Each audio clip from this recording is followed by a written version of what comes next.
Welcome back to Straight Facts. It's Friday. I'm joined by Staffy. We are still waiting on Don. He's got the link. He's got the time. But I think he's got Carrier-Bad away somewhere else. I don't know what he's up to. But Don will be joining us shortly. Don will be joining us shortly on the show. But Staffy, how are you, mate?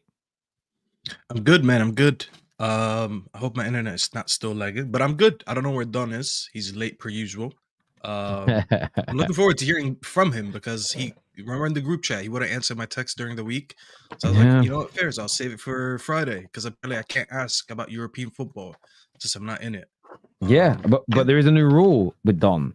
He can't ask about English football or FA Cup football to us because we've won more trophies than him in that. So therefore, he can't challenge United on it. So yeah, it's one of them. The viewers are saying you are a little laggy still. But I don't know. No, it is still laggy. It is still laggy. But viewers, look, we've got loads to go through today. We've got lots to speak on the show.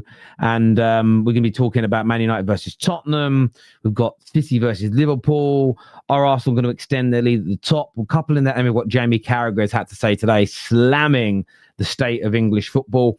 Plus, if we have the time and if Don turns up, we're talking Saka versus Estevão because I didn't read it all this morning, mainly because I wanted to wait and savor it for this show.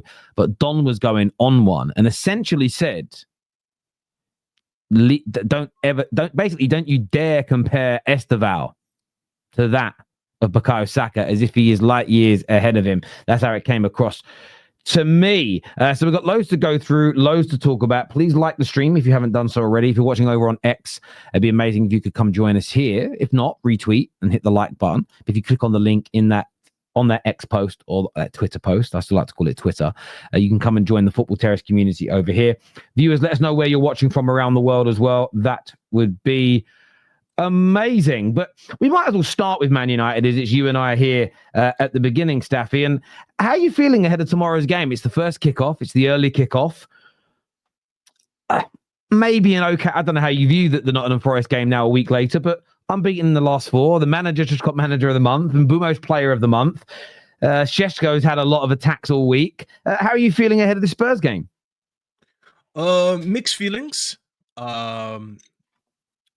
We haven't beaten Spurs in our last 7. That's never good news. There's some stats that indicate that we could win. Some stats that indicate that we couldn't win. I don't want to lose to Spurs 5 times in a row from last season. They beat us way too many times, including a Europa League final. But equally, they have, I don't know if people know, they have the worst home record in the Premier League in 2025. No one has lost more home games in 2025 than Spurs.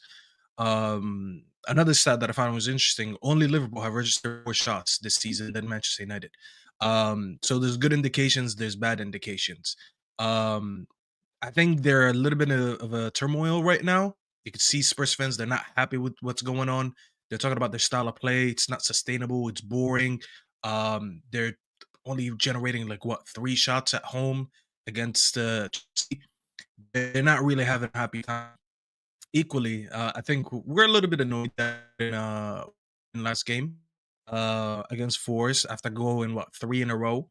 So there's questions again about, all right, was it sustainable the way we were playing? Was it just like a flash in the pan what we did against Brighton, against Liverpool and all that?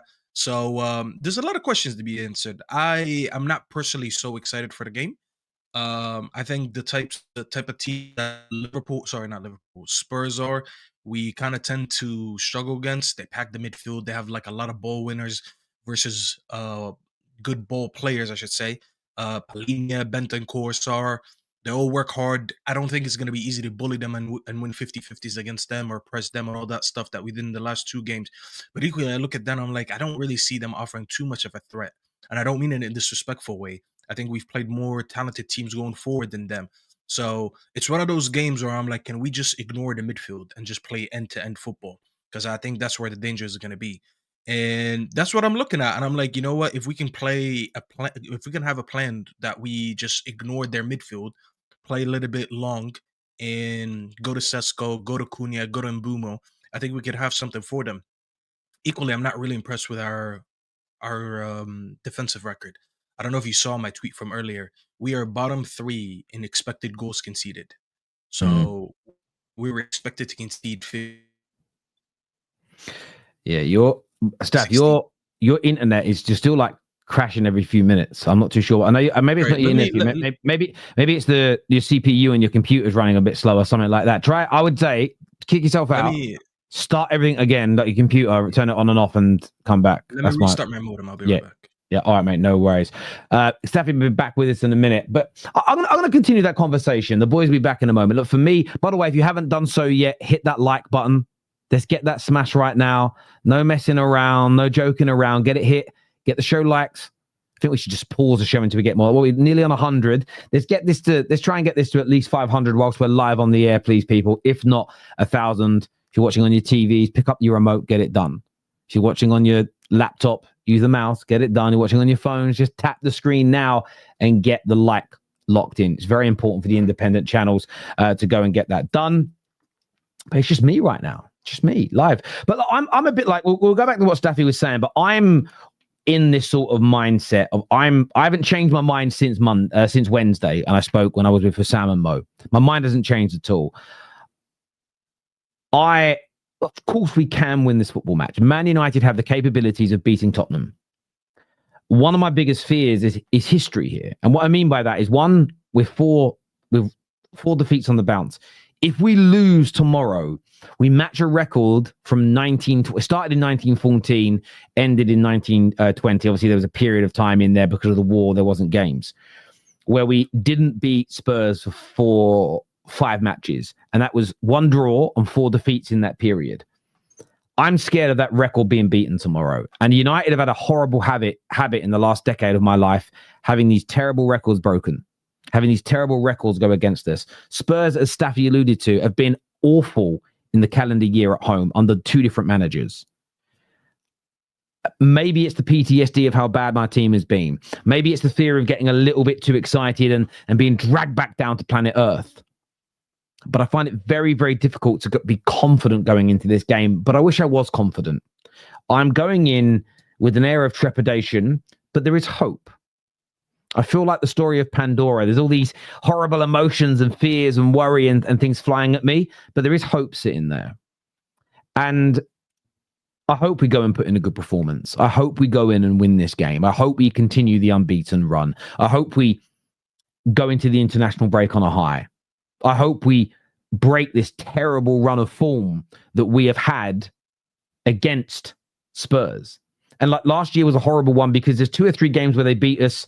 Well, at least 2 of the games where I didn't necessarily think they were much better than us. Spurs away. Yes, they scored from a poor save from Onana, palmed the ball out, and Maddison tucked it away. The Europa League final, I wouldn't necessarily say that they deserved to win, but they weren't a better team than us. And I look at both of those games again, and I think, do you know what? If Cunha was on that pitch, if Šeško was on that pitch, if Mbeumo was on that pitch, would we have won those games? I think there's a genuine case to say we would. And I hope that's how tomorrow goes. And by the way, they've got a new manager. So, but this is the fear. They played under Big Ange, how they should have always played under Big Ange against when they played football, is in a more pragmatic way. Get a goal, hard to break down, run on the counter. That is how I think they're going to play tomorrow. So I'm nervous. I'm worried. I don't have a great deal of hope going into this. I have hope, but I don't have a great deal of confidence is the right wording for me. Twisted here says, so Terry, you've gone right down to hope. Yes, I'm at that point. Absolutely. Until Manchester United. At home, it'd be different. I'm starting to believe at home. I have hope when it comes to being away. Because until I start seeing consistent performances, until I start seeing consistent games where we look threatening, dangerous, and very competitive away from home, I won't have confidence going away from home. I can't do it. It's like anything. I'm doing my absolute best with my dog Rocky to teach him to walk without a lead. There's a real hard bit near me. There's a lot of sheep near where I live, and he's a German Shepherd, and he has a 2,000-year-old instinct to want to herd sheep, herd people. So if he sees sheep, doesn't matter how much training I'm doing, he's prey drive overtakes, and he wants to go. but I'm working very hard with him. But I also understand I don't have a great deal of confidence if I see a sheep or if I see a fox in the distance. So therefore the league goes back. I see it with him, the league goes back on. I'm getting more confidence around people. I'm getting more confidence that I let him get further away and I call him back and he comes back to me and he sits and he does, his recall's getting better and better. But until the day where I see a dog in the distance and he doesn't care about it, he only concentrates on me, until we see sheep and he just starts ignoring them, even on the lead, the confidence isn't there. And I think that's quite normal for life. Until I start seeing Manchester United do that, my feet will be kept firmly on the ground. David here says, we haven't beaten Spurs in the Premier League since 2001. Meanwhile, our manager is celebrating his Manager of the Month Pity Award that belongs to Arteta. I'm very upset, Terry. Well, not beating Spurs since 2001 isn't completely on Amorim because he's only been here since November 2024. He was accountable for not beating him in the last 2 games, partly accountable, but that's not on him. Him celebrating the award, he got the award, I'll say well done, but I'm not someone that cares too much about awards for this exact reason. I mean, I've had debates many a time where people talk about personal awards and personal votes and personal nominations, and I sit there and just think to myself, well, I don't really care, because every time, generally, whenever I see someone get an award, there's loads of people upset, or he didn't deserve it, he deserved it, he shouldn't have got it, he should have got it. And therefore, when someone goes, my player's better than your player, my manager's better than your player because they've won this many Manager of the Months, this many Player of the Month, this many Teams of the Year, this many Ballon d'Or votes, this many whatever, I take almost none of that seriously. He wins it, hey, well done, I'm happy for him. Take your pictures, celebrate. It doesn't bother me whatsoever. It doesn't bother me in one bit. I don't think that makes Man United better or worse. I don't think he's going to let it go to his head. We had a very good October. And I think my view is the reason he probably won it. Yes, Arteta didn't concede a goal. Yes, Arteta won every single game. It will be for that away performance against Liverpool. It will be done because it isn't just the manager who wins. It isn't the manager with the best record or the player with the best record in that month. It can often go down to a special game or a special moment or whatever else. And going away to Liverpool and being the first Man United manager to win there in over a decade, coupled with being unbeaten in the month and going on the best unbeaten run United have had in 2.5 years, that's probably why he got it. Now, you'll call it pity. Others will say it's well-deserved. I'm just indifferent with it, if I'm being honest with you, mate. I'm just very, very indifferent with it. David also says, equally, if we do win, what a huge corner turned. No, he says here, sorry, we couldn't beat Spurs being under Ange. Thomas Frank seems to be always have our number. When it was Brentford, we are bang in trouble. Equally, if we win, what a huge corner turned. Yeah, look, I'm just the other way. I'm just the other way, which is I'm not like you, David. We're very different in that regard. A win, I'll celebrate when my feet are on the ground. A defeat, I'll be annoyed about. But with both, I'll assess the performance and my feet will be on the ground. I don't think a win or a loss necessarily dictates a corner being turned or no progress being made. The performance is going to dictate that for me more so than anything else. I will say this now. I have no idea where the boys are.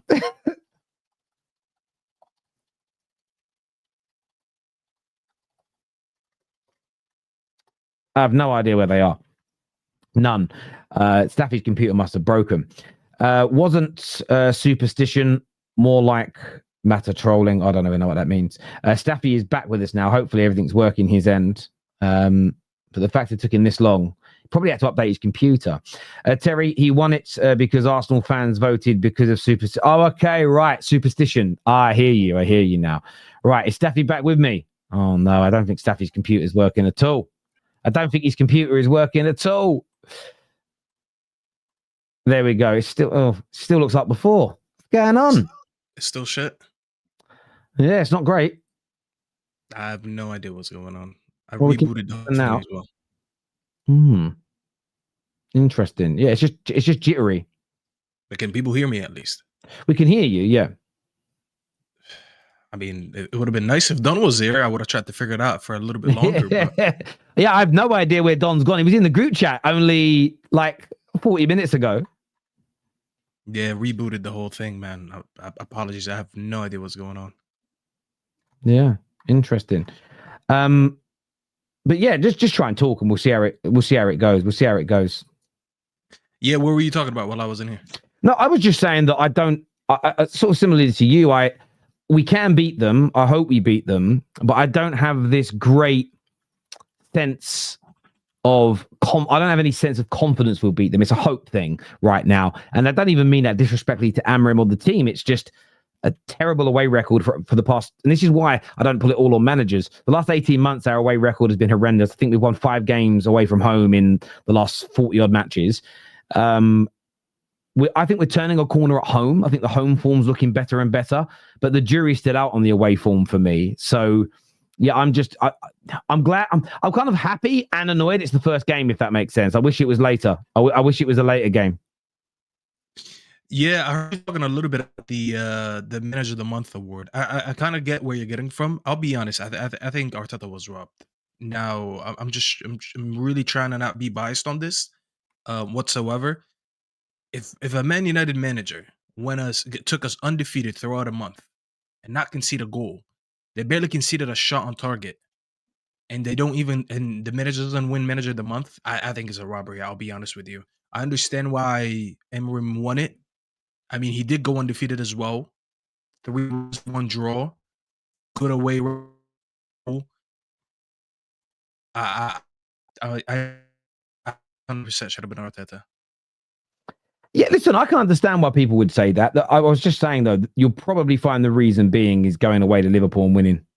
It would probably have been because of, I would argue, in the month. By the way, I'm not really bothered either which way. I would probably argue that in the month, the biggest result was United going away from home and winning. And that's probably what swayed it with certain people. But equally, like I've always said about these Manager of the Month, Player of the Year awards, Man United won a treble and Ginola was voted the best player in the league that year. He wasn't. He just wasn't. He was very good, but he wasn't the best player in the league that year. Equally, that same season, David Beckham got voted the second best in the Ballon d'Or. This is why I've never taken him seriously for most of my life. How can you be the second best player in the world behind Zidane, but not the best player in the Premier League? It's all bullshit. So I hear that. What's your score prediction for the game, mate? I think we're going to win. I think we're going to score goals. I don't know where I'm a win. I want to start predicting wins. And I think in a game like this, I demand a win and I expect a win. I think we're too good for them, especially with the quality on the pitch of players that we have. I think we're a superior squad to them. So I'm gonna predict a 3-1 United win. It's time we end that curse at Tottenham Stadium. I love that. If I'm going to predict, I'm going to go 2-2. I don't feel comfortable we're going to get a clean sheet no matter what's going on. I'm not comfortable we can win away from home. I'm not predicting a loss, but I'm not confident enough to say a win. So I'm going to go over 2-2. Not saying I'm happy with that. I was quite depressed saying it out loud. I'd love what you said to be. I'd love to win, though. I'd love to go there, score a few goals, win the game. It would be amazing. Don has just messaged saying he's on his way, to be fair. So Don's on the way. Let me try to figure this out one more time, though, since Don is joining, because I have no idea what's going on. So let me drop off again. I'll give you another. Do you plug your internet into your computer? Yeah. So I maybe try turning your router off on and off as well. I turned it off. You did do that. It on again. Yeah, I don't know what it is. So let me try to. Interesting. No worries, man. No worries. All right, mate. I'll catch you in a bit. Cheers, mate. Cheers. No worries. Don is on his way. I'll be here in a minute. We saw with Forest that a well-organized team can trouble us. United, Spurs also have the quality to hurt us. In my opinion, complacency was a factor as well against Forest. We can beat them, but it's not 100%. Yeah, look, I think that they caused us, in fairness to Forest, they didn't cause us too many troubles until the beginning of the second half. And we were asleep. We had a little wobble and then we recovered and we then became the better team in the game. But we have to guard against that. And the most important bit for me is taking our chances. If Mbeumo puts Šeško clean through on goal, his first touch has got to be miles better. He's got to get the shot off. There was a lot of shots from the edge of the box, just inside the box. Ahmad, Mbeumo, Cunha, and Šeško. Barely any of them hit the target. We've got to test the goalkeeper. Because I always feel you have a shot that goes wide, everyone goes, oh. You hit the post, everybody seems to buzz more. You force the goalie into making saves and it raises your confidence further. Essentially, the nearer you get to scoring those shots, the more you can diminish an opponent's confidence, the more you can raise yours up. Where those shots are just going wide, those shots are P rollers, the build-up play almost becomes insignificant because the killer blow isn't there. And I think we need to be much better at that tomorrow. But yeah, I'm going to go over 2-2 if I'm being absolutely honest with you. I'm going to go with 2-2. I'm going to see how that works out. And I'm going to see how it works out. I've got no fucking choice. This year says, how did Amorim win Coach of the Month over Arteta? Arsenal didn't concede a goal with one shot on target. Arsenal hate is real. Yeah, look, again, if Arteta would have won it, you wouldn't see me batting an eyelid. Amorim has won it. I get why Amorim has won it. I do, especially if the rumor is true that Arsenal fans decided to not vote because of superstition. And I wouldn't, if Arsenal fans did a big thing online and don't vote, we don't want to jinx it, because normally the manager, I think there's this ongoing thing, the manager that wins Manager of the Month loses their next game. I can completely understand. So if you've got those two things factored in, the Liverpool away win, there's an element of the Premier League needing to do something nice for Man United. We're an important part. We're an important commodity for them. We're a very important commodity for the Premier League, whether people like hearing it or not. But I would have personally voted for Arteta if I'm being completely unbiased. But either though I don't think it makes a manager better or worse. I look at what managers I work at their trophies. It's why I've said it before. If someone said to me, you could have a perfect Premier League season, 38 wins, you score 3 goals every game, and you don't concede a goal. If you offered me that, or winning the Premier League with 55 points, but you also win the FA Cup and the Champions League at the same time, I'm picking the treble with low points. I have absolutely zero interest, genuinely zero interest in having more records than I am having more trophies. So again, give me a manager that wins 13 Premier Leagues but gets 0 Manager of the Month and 0 Managers of the Year. Give me a manager that wins those Premier Leagues. Give me a midfield player that's integral in dominating English football, dominating midfield for 20 years, picking up 11, 12 league titles, multiple Champions Leagues, trebles, doubles. Give me that over in the team of the year every year, getting voted for Ballon d'Ors every year. I know what I'm taking. And I tell you how football has changed. I always remember Ryan Giggs being interviewed. It was in the last 5-6 years of his career. And you broke this appearance record today. You broke this goal record today. You broke this record, that record. And every single time Ryan Giggs responded with the same thing. Every time Giggsy just turned around and said, well, I'll care about those things maybe when I retire. Right now, it's about winning games, winning trophies for Man United. We've got to get back to that mindset of football fans as well as players. Don's here with me now. Hello, bro. You all right? Yeah, sorry, people, man. I had a meeting, bro, urgent one. No worries. Well, you did that, but Staffy's internet's been broken, so he's not been able to be here the whole time. So I've basically been by myself for the better part of 23 minutes. Oh shit! Very quickly before we killing me this week, man. I was even meant to jump on Mo's channel yesterday, but I couldn't, bro. It was peak. Nice. I get it, man. I get it, bro. Good morning from Canada. Man United 2-0 win. How do you see the game going? We had a big long discussion on it. How do you see the Man United game going in your opinion tomorrow? Bro, it's an interesting game, man, because the thing about it, you cancel each other out in key areas. Like, I'm looking at Tottenham right now. I'm looking at their midfield options. They can put out a better midfield than you. But then I look at their attack, Terry. They've got nothing up there, bro. You know what I mean? They've got nothing up there. I think Kudus might be injured, apparently. I heard, who did I hear talking about this? Yeah, Toby yesterday on Big Six. He was talking about Kudus potentially might be out for the game. Even if he's available, they haven't got as much firepower as you. You know, you guys have Mbuemo who can score goals, assists. You've got Cunha that can do the same. Sesko's not been amazing so far, but listen, he's a better striker than what they've got right now, because they haven't got Solanke, they've got flipping Richarlison, Tell as an option, that sort of thing, bro. So for me, I'm looking at it offensively. That you've got more firepower up there. I'm looking at it more like a mentality thing. You know what I'm saying, bro? Because if you look at it last year, I think you should have won that game away from home. I think you should have probably won that game, man. I'm looking at Garnacho. If you remember that miss that he had in the box, Terry, where he cut in and the ball literally just went flying. Yeah, I remember that game as well, because I was in Paris at the time when you played them. Yeah, I remember. Bro, do you know what's mad? If people go back and watch, sorry to interject you, people go back and watch those highlights and go back and watch the Europa League highlights. If you just watch the highlights, you'll be shocked that Man United didn't win. The goal scoring opportunities where we either messed up the final ball or the shot was bad compared to Tottenham's is ridiculous. 100%, bro. 100%. So that's what I'm looking at right now. I think that game's probably going to be won in the attack.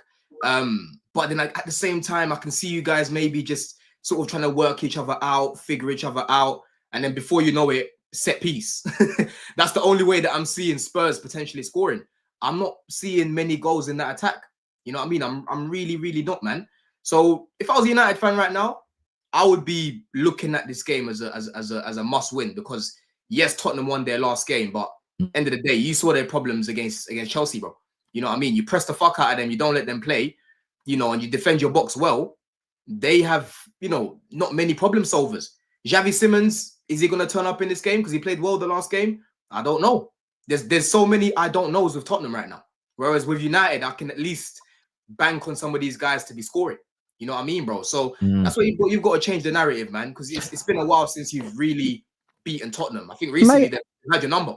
four on the bounce. It'll be if they beat us, it'll be the first time in our history we've lost five on the bounce to them. The last time we went 5 games in a row without beating them was in 19. That record ended in 1920. So it's 105-year-old record that Spurs would break tomorrow morning or tomorrow afternoon if they break it. Terry, who starts, Mount or Šeško? Who do I think will start? No idea. I don't know what the manager's thought process is in that. My personal feeling is I would go with Šeško. And the reason I would go with Šeško is because of the size and the power of the Spurs centre-backs. If, for instance, Spurs played like Liverpool were playing at the time, where the midfield empties out and the fullbacks push forward, then I'd go with Mason Mount, because you can go long, but then you want those nippier, quicker players in that central area for those second balls. I think Spurs are going to be more compact and harder to break down. So I think we need more of a target man. We need someone who's bigger. Šeško, he didn't have a good game against Forest, I think it's fair to say, but in all the previous games and appearances, his hold-up play was good. He wins a lot of those duels in terms of wrestling with the ball. I think he can pick the ball up, nice, good touch and turn, and feed it into the wide players. So I would go with him personally in the game, but who knows what Ruben Amorim is thinking and cooking up. But I think we can pretty much pick the team, barring Mount or Šeško. I think we all know who's playing in this game. It's going to be Le Mans. It's going to be Ahmad and Delo either side. The centre-back's probably going to be Yoro, De Ligt, and Luke Shaw. Casemiro and Bruno in the middle. Cunha and Mbeumo are both going to start. There's just one position that none of us really know at the minute, whether it's Mount, whether it's Šeško. But look, we should have enough, and I'd love to beat them. What I'd love to happen tomorrow is a really not comfortable, that's the wrong word, a really good performance, a nice win, going into the international break. And with 5 games unbeaten, we could, if we win the game, end up somewhere in the top 4 after 11 games, which I think is a nice confidence booster. And then the following game is Everton at home. We've had a good season themselves, but our home form is 4 wins from 5. You go into that going, hang on a minute, we could make this 6 games unbeaten.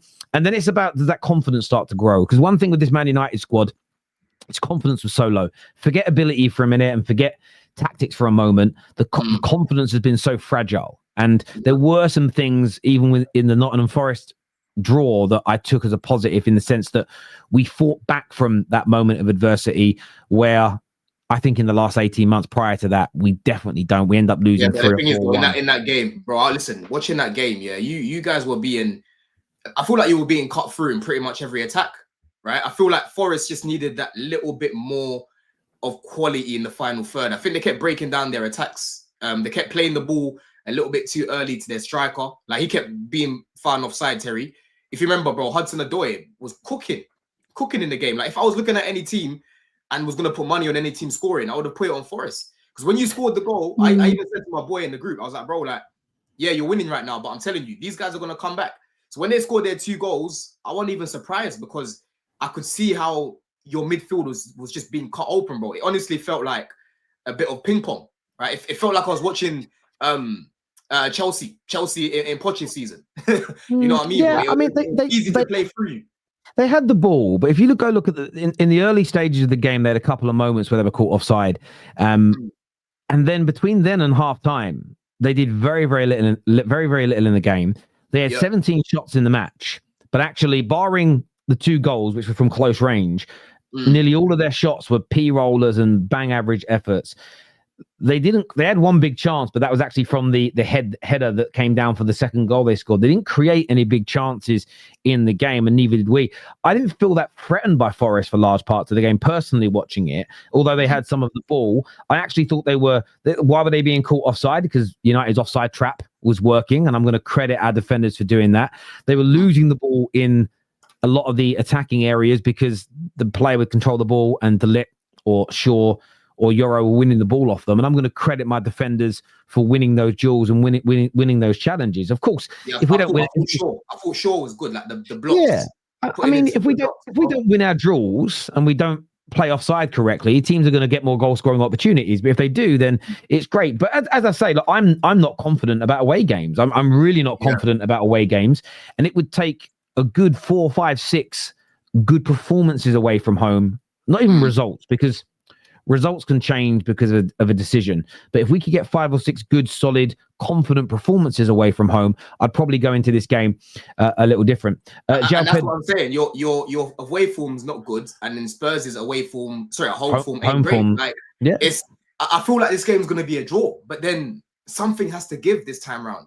I feel like this is the season of something having to give, Terry. You know what I mean? I hear you. I'm hearing it. And we'll see. Look, viewers, let us know what you think. Let us know what you feel. This here says never use Spurs as a barometer. We always beat them. Well, that obviously isn't. That must be a Chelsea fan. It can't be a Man United fan. He's got blue in his name. Yeah, we don't always beat Spurs at the minute. I wouldn't be using that at all. They need to take notes from us, bro. They need to take notes from us, man. Yeah, I hear you. Obviously, we're going to speak on the City game, Liverpool title race, and everything else. But I wanted to ask you. I don't know what Staffy is. Staffy trying to sort his computer out. So I wanted to ask you. You were in the group chat earlier on today. I need to ask you about this. You were basically going in. I just joined in with a little bit of fun between you and Neeks, doing the whole. What do you mean, you people? The way you man were going at it was making me laugh. I couldn't read everything because I was with my son. I was busy. But essentially, what I read from you was, don't you dare mention Saka's name in comparison to Estevão, as though Estevão is clear of him, right? And I was like, oh, where is this come? It was like you were almost disgusted at the idea that Saka was being compared to Estevão. Surely you've got to be exaggerating a little bit there. Bro, I just don't really see why you would compare someone like Estevão with a Saka, because I think they're different. I think they're different type of players, bro. I look at Saka more like the Salahs. You know what I mean? Whereas I look at Estevão as more Joga Bonito. I don't look at Saka as Joga Bonito. So I wouldn't compare them. Bro. You know, I've seen there's a lot of debates right now about who's better. I don't know if you've seen DR Sports. They put Roms's tweet up. Have you seen it? Yeah. I haven't seen that, but I saw Roms's tweet. Yeah, they've put that up. And listen, people are going to be rattled by it, but you already know what I think of Saka, Terry. Like, you know what I think of the guy. Yeah. You know what I mean? Like, the reason why, though, the reason why people are going to compare, I get you see them as different types of players. You know, one's Joga Bonito, one's more Salah, but they essentially play the same position. They've both been playing on the ride white. So for me, why can't I say it wide right? I'm saying white on the wide right.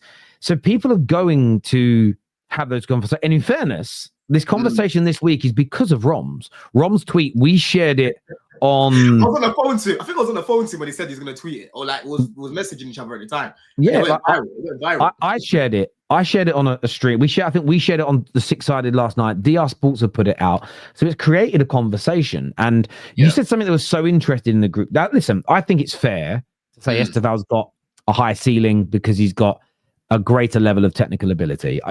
Arsenal fans will reject it, but I think it's a fair assessment. What I will say is that Estevão hasn't proven himself to be able to consistently perform in the best league in the world and the Champions League yet. And until he does that, you can say that he's going to be better, but until he actually delivers, it's a little pie in the sky.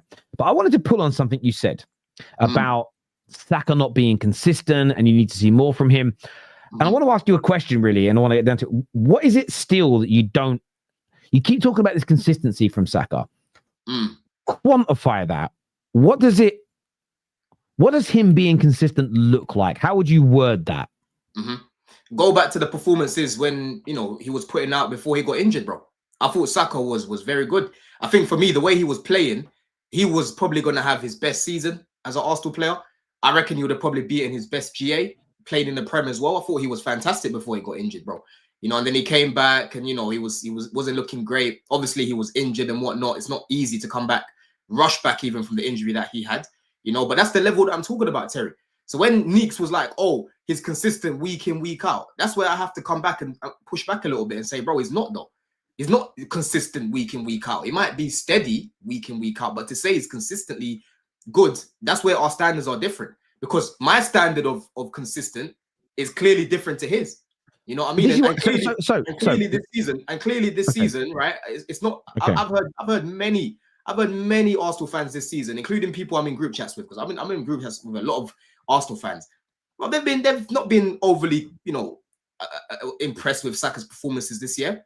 Like, yes, he played well against Fulham, and you can think of maybe the odd Champions League game, but he hasn't been great. You know what I'm saying? And I've always said to you, like, this, in terms of the GNA, I can't fault Saka in terms of the GNA. Yes, he's been on the drought recently, and a lot of these Arsenal fans won't talk about it because when he came to Parma, they had a lot of energy, but now with Saka, they don't want to fucking talk about what is it. I'm seeing one open goal, one open play goal in the last like nearly 30 games in the Prem or something like that. I think the last one he scored was against Fulham, right? He's been on a massive drought. You know what I'm saying, bro? But in terms of his overall performances, I haven't been overly impressed. I think what's really impressed me about Arsenal so far is how solid they are, bro. I'm looking at Gabriel. I'm looking at Zubimendi. Even Rice playing in that pivot has been way more influential, way more consistent than Saka. So it's just, for me, I feel like a lot of people overrate this guy, man. And Leaks was a prime example today. Oh, he's consistent week in, week out. I don't agree with that, bro. I don't agree with that, man. I don't. So look, it's interesting that you say that. He hasn't scored a great deal of goals in his last sort of 10 to 20 matches. That is absolutely right. A lot of those 10 to 20 matches I've been getting over a hamstring injury, which, if anyone knows anything about sport, the level of hamstring tear that he had, it's a big procedure, and there's a big recovery time that comes with it. But overall, I think Bukayo Saka has most certainly been one of the most consistent players in an Arsenal shirt for many a year. And no one's disagreed about the level of GNA he's brought to the team. But I've always said to you, Terry, about the individual performances, and that's why for me, when you're asking me what do I want to see, I've literally given you tangible evidence of before. So this is what I wanted to ask you. So, and this isn't a dig at you, and it isn't about Saka specifically. I'm seeing a lot of this now in the football conversation. I need to see consistent performances without GNA. Okay, well, what does that look like? Let's get into granular detail. What does that look like? About this before? Because for me, there has to be data that backs this up. And do you know why there's got to be data for me? I was speaking to a friend of mine today who's a football scout. Not today, that's a lie, 2 days ago. And I said, do you use, like, what's it like now? Is it eyes or is it stats? He went, it's everything. It's your eye test. Stats have got, when you're talking to football clubs that are taking on a young kid right through to a pro player, yes, you can give your eye test. And the more gems you found, the more you get trusted. But the stats have to back the eye test. They also want as deep a background check as you can get. And what a lot of these scouts are doing these days, they're doing multiple things. Some of these scouts, especially when they're looking at a talent that might cost a club £150 million over the course of a contract. Yeah, they are going out in the local towns. They're going to bars, nightclubs. Is this person around? Do they do this? They find out who their friends are. They do investigations into their Facebook. They sit in the crowd with fans and ask questions. Oh, what do you guys hear about this guy and all this? So this is scout's job. So I think as football fans, I'm not saying we should go to that level. I'm not saying me and you should go in a manner that Saka hangs around and try and find out what he does at the weekend, where he eats, right? I think that's a bit excessive. But I think we have to start moving away as fans from just the eye test and what I see. And we've got to start quantifying that. And I want to give you a reason. What would you consider Eden Hazard as a winger in the league? Would you consider him as a benchmark or an exception? Bro, definitely benchmark, bro. So if you're let me re-ask that question, because I don't want you to feel misled. Benchmark is good standard. Exception is like, if you're at that level, you're one of the best in the world. I mean, listen, Hazard was one of the best at facilitating, one of the best at making goals out of nothing, right? Obviously, Terry, you're not gonna get players that are playing at that level, because for me, he's an all-timer. Hazard is obviously an all-timer. But okay. But you can still put up a similar level of impact in your performances, bro. I've seen Saka do it. Like I said, if you go check some of the metrics, I understand. If you go check some of the metrics from last season, I think Saka was up there for like big chances created in open play. He was up there for like chances created. He was up there for GNA. He was up there for so many different things. So it's great. And if you remember, Terry, hold on, if you go back a little bit, if you remember the conversations we had last year, I was literally saying Saka right now is performing better than Cole Palmer, right? And Cole Palmer is the Chelsea player. But I think this all makes sense because David here says in the comments, he said somewhere, if Saka played for United and got 3 in 20, he would not get away with it. The media wouldn't allow it. Now, right now, no. But again, I mean, you wouldn't allow it, David. Forget the mainstream media. You would be the one attacking him and talking about how Darwin Núñez or Anthony was better. That would be you, David. But if he had been as good for Man United as he's been for Arsenal over the last 5 years, and then had a bad injury and hadn't scored as many goals in the recovery period after that, there'd be more leeway. The same as Bruno Fernandes gets nowhere near as much stick. He does from people that hate him. He gets nowhere near as much stick for not scoring goals as midfielders have never scored goals for us or have always been flops. There's credit in the bank. But the reason why I use Eden Hazard as an example, if we go back to the I look at Eden Hazard as an exception. I wouldn't use Eden Hazard as the benchmark to go, I'm going to assess everybody against him because he's so good.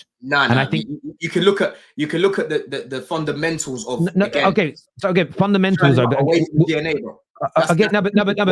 We have to look at this though, because this is why numbers matter, because the people that do the professional scouting to buy players don't just look at how someone looks aesthetically on the eye. They don't just look at the fundamentals, because the first touch might be amazing. The dribbling, the close, it might be like the ball stuck to their foot like Velcro. But if the final ball is often too bad or over hit, if the shooting's awful, they're not getting picked up, typically speaking, by the best clubs in the world. At the same time, they're looking at everything. And numbers matter. And the reason why I don't see Hazard as a benchmark is I think he's so good. If you're judging everybody against him, most players are going to come out, you're going to, not good enough, not good enough, not good enough.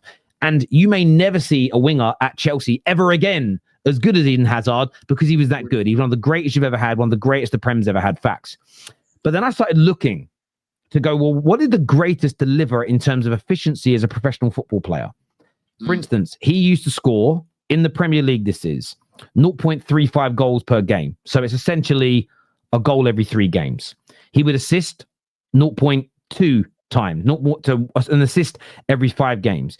He would create around 2.5 on average chances per game. So every 2 matches, it's 5 chances, which is a good level. He would do about an average around 3. He would complete around 3 dribbles per game. His dribble success rate, so think about how good he was, the fundamentals, everything, 63% of the dribbles that he attempted in the Premier League, he delivered. Right. And many would say he's one of the greatest dribblers that the Premier League's ever seen. Crossing accuracy, consistently between 18 to 20%, okay? And then passing accuracy, around 84%, flat out consistent. So with all the fundamentals, with all the ability that he's got, over a 7-year period, he was scoring 1 in 3, assisting 1 in 5, creating at least 2 to 3 chances per game. 63% of his dribbles was coming off. So then what I did is I went and looked at it for Saka. So go, right, I completely agree that you could look at Saka and I could look at Saka and we see something different with the fundamentals and the eye test in terms of what we like, the aesthetic element. I think it's key. But what I then think we then ignore is the efficiency. So he scores less goals per game than Eden Hazard. But remember, Eden Hazard is the exception. He's looked at as one of the greatest ever. So he's currently averaging 0.27 goals per game. So there is a difference in there. He's assisting. It's ever so slightly more, 0.23 rather than 0.22. It's the same. In terms of chances created per game, Eden Hazard was creating more at 2.5, where Saka's around 2. So it's slightly less creation, but still high. Dribble succession rate is so interesting because it's not as good as Eden Hazard. You know it isn't as good as Eden Hazard's, but it's 57%. It's 57% of the dribbles that he attempts, he completes. The next area is the one area that he excels in over Eden Hazard, and she's crossing. His crossing accuracy is a whopping 28 to 30% of the time he finds a man from a cross. Passing accuracy is the same. Now, listen, on legacy, right now, Eden Hazard strips into pieces. I'm not even going to argue that. And the reason why I think we've got to start in these arguments as football fans, and I'm not saying we've got to agree on this today, is we've got to start quantifying what we mean when we say X isn't consistent. Like, if that is the level of an Eden Hazard, who you would probably call a great and consistent player, if Saka is delivering similar efficiencies in the game, irrespective of our own preferences, we can't deny that he isn't a consistent player. When you look at one of the greatest to ever do it, Saka's outputs in multiple areas that are important for a winger, dribbling, crossing, passing, chance creation, goal scoring. In most of them, he's behind Eden Hazard, which I'm not surprised by because of how great Hazard was. But you're talking about a player that is only marginally behind him in these areas. So for me to hear people say he's not consistent, I look at it and go, I think it's more this. You just don't like Saka for multiple reasons. He's an Arsenal player. He doesn't do it for you aesthetically. But in terms of someone that is efficient as a pro footballer, I just see someone that outside of the period of his injuries, I look at his last few games for me. If I look at his matches, I think of the Fulham game. If you go back and watch Atletico Madrid, what he was doing to their fullback all game was almost illegal. I thought he played very well against Palace. I thought he was very good against Brighton. He was very good for England in the last internationals, and I feel like we're getting that Bukayo Saka back. But I look at his whole career. By the way, the first couple of years of his career, he was playing fullback. He weren't even playing as an attacker. And I bet if you run the numbers from Saka from when he's purely played as a winger, I bet he's even a little bit closer with some of these creation numbers and goal numbers. But I just sort of look at it, and I don't get why Saka gets called out so much when his numbers are almost as consistent as one of the greatest ever wingers in Premier League history. But that's the thing, though, Terry. You won't be able to find any receipts anywhere of me saying Saka's not effective. Saka's not got good end products. When people say Doku's better than Saka, like when remember Perez said it, right? And I was like, bro, Doku's not better than Saka. He might be more direct than Saka, but Saka's a better player because he's more effective. In the final third, you can trust Saka to be more, effective and create more. He's got better end products, right? But for me, let me just compare Saka to Sanchez. If I'm picking between Alexis Sanchez and Saka, I'm not even debating who I think is a better player. I'm not even debating who I think would be better for the team. I'm not even debating who is more influential. That's the level that I'm talking about, right? So just because Saka's one of the best right wingers, one of the most effective wingers in today's game, that doesn't mean that I'm now going to drop my standards and start overrating him and Saka this and Saka that. Because I'm seeing people in the chat crying. One guy, I think Rob, I think his name's Rob, saying, I've had my pants pulled down here. I haven't had my pants pulled down here because I literally said it to you in the group chat as well. I can respect the Sakas. I can respect the Salahs for their team. But it doesn't mean that it's my cup of tea, right? When Sanchez was playing, bro, he was an op. But I loved watching him play, right? Most of the games I'll be tuning in to specifically watch him. But can I ask you? But this is my challenge to you. This is what I personally think. I think you don't like the way Saka plays football first and foremost. So I feel like I'll give you an example. Some people like, Pavarotti. I hate opera music. I still respect the fact he's one of the greatest musical artists of all time, even though I wouldn't go out my way to listen to opera. I wouldn't go out my way to listen to Pavarotti when he was alive, of course. I think some people though are like, opera shit. Why is opera shit? Because I don't like it. I think you do that a little bit in football. If I'm honest with you, Don, I love you the bitch. You're my bro. Coming to my 40th. Love it. We have a good party. But I think when it comes to football, I think you do that. When you find a player that you don't like, your mind, you're like, he's shit. Why? Because I don't like him.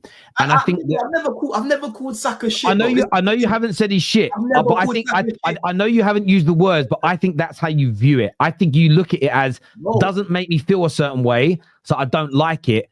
And for me, I look at this, and this is I'm going to start challenging a lot of people in this space now. When you say someone isn't consistent, I'm going to need numbers. I need to know what an inconsistent winger's dribbling succession looks like, crossing accuracy is like, creation is like, goal scoring is like. Because for me, the end product of a player is the biggest sign of efficiency. And I'll give you an example.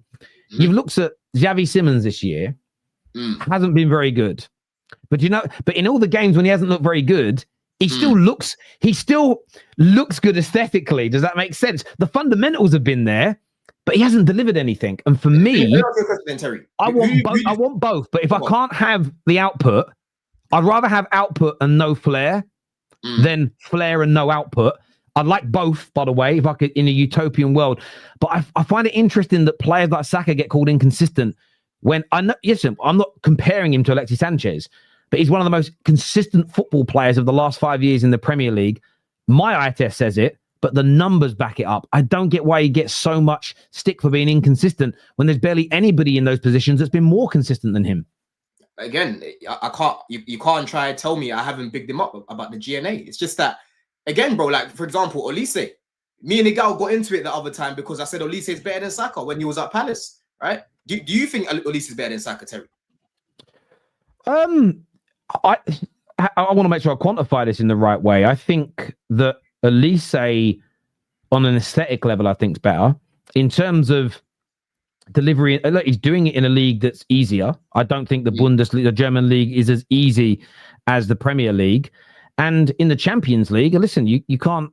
Bukayo Saka's record is absolutely amazing. Right now, if I had to pick between the two, I'd pick Bukayo Saka to come play for my Premier League team. You pick Saka over Olise. To come play for my Premier League team, I'd go for Bukayo Saka. I'd go for Bukayo Saka over him, 100%. I certainly ain't doing that, bro. I'll be honest with you, bro. I think Olise has more to his game. Olise is what you call a playmaker, bro. A playmaker. It doesn't need to be direct running on the outside, bro. He can just ball, right? He can just set the tempo of the game, consistently create, consistently be playmaking. Play as a 10 as well because of the technical ability, bro. You know what I mean? He can literally do everything Saka does, but more. He can whip it like Saka, right? He can score goals like Saka. But the passing, there's no debate who's a better passer. The little through balls in behind and that, bro. The ability on the ball, the flair, the tech on the ball. I'm sorry, bro. Olise is better than Saka, man. He's better than him. He's better than him, bro. Yeah, but again, that's your preference. But this is the thing, right? This is the thing. I don't disagree with you that the flair and the tech looks better, but he's playing in an easier league. Would we agree that the Premier League's harder than Germany? Well, yeah, but he proved he was playing well. Hang on. No, but he wasn't delivering like what he's doing now, numbers wise, and he wasn't doing that at Palace to the same degree. But let's just look at this. Put Olise in the Arsenal team. He's still hang on. But this is how I view football. I agree that aesthetically looking, Olise is better. But if I'm picking a right winger now to come play right wing for me, okay, I'm going with the person that's been the most efficient in the league of which my team plays in. That's just my point. But let's just play a little game here. Would you agree that you think Olise is better? Yes, at everything. Yeah. Cool. Okay. Let me ask you. You agree he's playing in an easier league? Yes. Yes, of course he is. Yeah. You agree that he's playing in the team that is superior to everybody else in that league? Yes. Well, yeah. Then why? So he's more creative. He's got better tech. He's in a one-horse race league in a league that's a lower standard than the Premier League. Yet he's not creating more chances per game than Bukayo Saka does. Yeah, but that's why. So that's why when I look at it, is your point that if you think that if Olise came Chelsea, he wouldn't have showed it. He wouldn't have gone to the next level. He might have done, but the point I'm making is this: people are now saying he's better than Saka. It's a fair argument, but the way I assess football is both looking at what I like, but checking that there's efficiency with it. So if I look at Olise and go, "Fuck, it looks so amazing what he's doing," but hang on a minute, he's actually creating less chances in an inferior league when he's in the most dominant team compared to the guy that I think he's better than. I have to at least investigate. I have to start looking at it and saying, well, why is he not creating more? Is it the runs aren't being made by his teammates? Could be an answer. But is it that he's overhitting passes? Is he making the wrong decision too often?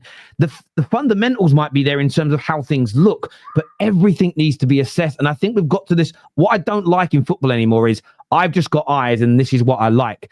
People have got, I think, in the footballing world, I think football fan conversations have overtaken the mainstream media. It's why they copy everything we do. But I think we've all got to start being a little bit more, what's the word I'm looking for here? Confident in our eye test. And we've got to start putting metrics and numbers compared to next to what we want to do. Because for me, if you're going to say that a player is better than Saka, they've got to have better as a winger. They've got to have better dribbling. They've got to have better dribbling success, higher chance creation, more goals. They've got to have as good as, if not better, passing accuracy. They've got to be someone that crosses the ball with more accuracy, has through balls of a higher accuracy. Because if all those things benefit Saka's better than, I don't care that the other guy is better at doing a Rabona. I don't care if the other guy is better at doing a flapjack. I don't care about any of that. So I'm looking at who scored flapjack. Bro, you picking Saka in your team instead of Olise is crazy work to me, bro. These times Olise made your fucking team, yeah. Man was doing up Nike advert against Casemiro and that, bro. You're forgetting that goal that he scored against you, man, bro. Yeah, Olise, but Olise is, bro. again, but I've seen Bukayo Saka, okay, smash multiple goals in against my team and destroy Man United. So I know at least, but this is the difference. I don't think Olise is a bad player. If you ask me would I sign him at Man United, I'd say yes. I think he's fantastic. But you're asking me a different question. I would look at both players. I prefer the way Olise plays football. I like how he looks. But then I'm looking at the numbers and going, okay. I'm looking at the numbers too. And it happens that Olise right now this was last season, yeah? So even if you want to go change it right now. So last season, I'm looking at both of them in the league, yeah? So Olise took more shots on target.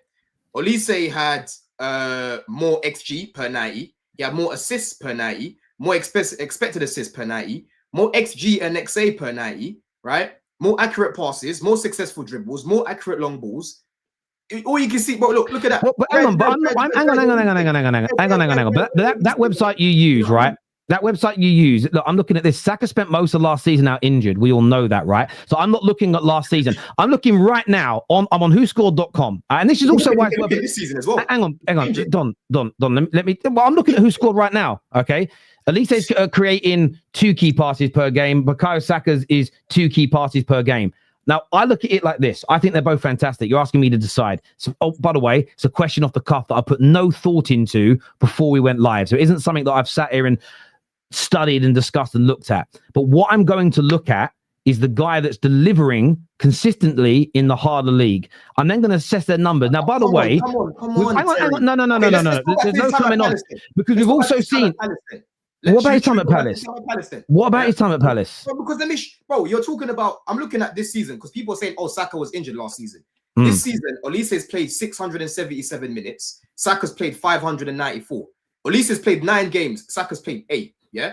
Right. If you go look again at their offensive attributes, right? Olise is on the right. Sorry, that's Olise in red, and that's Saka. Right. In pretty much every metric, Olise's got him in pretty much every metric again. Yes, bro. Okay. Yeah. So again, I don't use that website you're on, right? And again, you've come into this and you've done this discussion before. How much far ahead of him is he in terms of chance creation? Like, what is the levels? How much further ahead is he? He's not far ahead because this is my point. This is exactly my point, right? So again, hang on. But this is the thing. This is why I call this stuff out. And it's worth a discussion because at the same time as people saying that, you'll then get the same very people go, we're signing this player from Germany. He scored 30 goals. Bundesliga tax. So suddenly the phrases like Bundesliga tax that were applied to Wirtz most recently are now discounted. My view is I think they're both brilliant. You're speaking about other people though, Terry. No. What I've said about Olise. I'm talking in general here. Yes, you're right. I'm not speaking about you specifically on this point. And this is why it's worth a conversation. And as I said right at the start, this isn't directed directly at you. Before we move on, because we could do this all day, there are loads of things Olise is brilliant at, and I will never slag him off as a player. But essentially speaking, when I look at it, I'm assessing everything. I am assessing the league they're playing and they're delivering. I am looking that if what I see, does it marry up with what's actually going on? And I think as football fans, we've all got to start bringing, and we've got, I don't know what website is that you're using, by the way? This is FootMob, bro. This is FootMob. You know what I mean? Okay, I use multiple, when I'm checking things, bro, yeah? Again, I use multiple things. FootMob is very accurate, bro. Very accurate. Again, I like it because you can directly compare the players. Right, I did this last season to back up my eye test of what I was seeing with Enzo and Rice, and it was clear to see that Enzo in pretty much every metric was doing that guy, bro. Right, and for me, I'm not. It's not just now where Olise is going to buy him where I'm saying he's better. I've been saying he's better from the Prem. You know what I mean? I've been saying he's been better from the Prem, so it's not new. Like I said, me and the gal literally fell out because of my comment. About no, and I understand that. I was literally begging for this guy to come to Chelsea, bro. If Olise came to Chelsea to play with Cole Palmer and that, Jesus Christ, bro. Yeah. But I look at it this way because again, everyone's got their views on this stuff, and it's you've got to take things into consideration. But I know you use Data MB as well. So Data MB, when you look at them both, this is ironic, right? So most of last season, Saka was out injured, but when you look at their percentiles, they're almost neck and neck in everything still last year. If you look at over the last 3 years, they're almost neck and neck on everything. Sorry, last 2 seasons, according to Data MB. And for me, this is where I look at it and go, if I'm going to decide, if you're making me pick, I'm going with the guy that's doing it in the harder league. So if their numbers are very close, the eye test is like, I prefer him, but they're very close. I'm always going to go for the guy that's doing it in the harder league.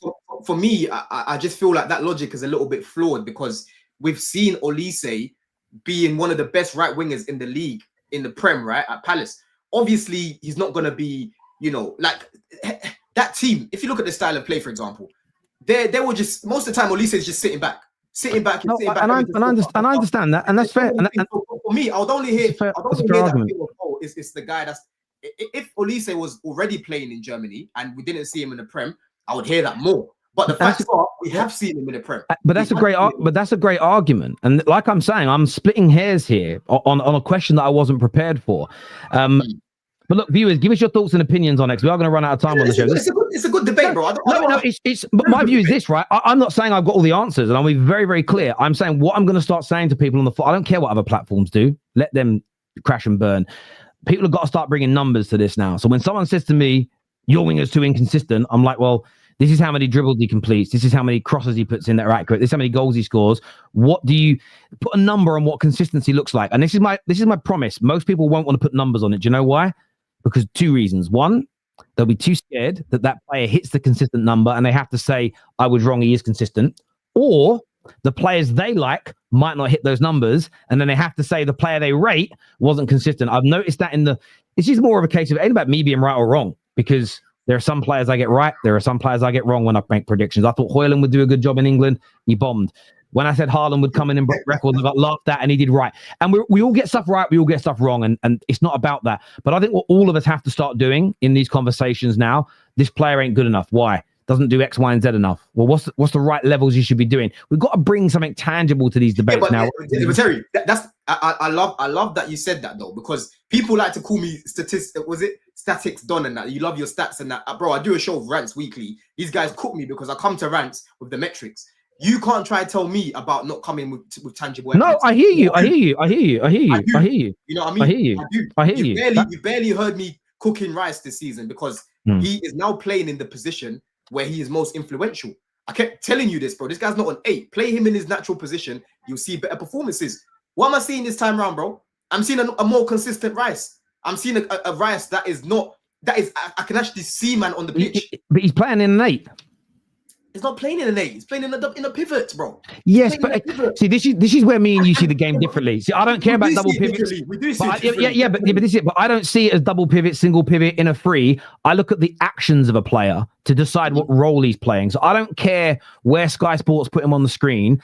If I see a central midfielder doing defensive work, central midfield work, and attacking work consistently throughout a game, I just call that an 8.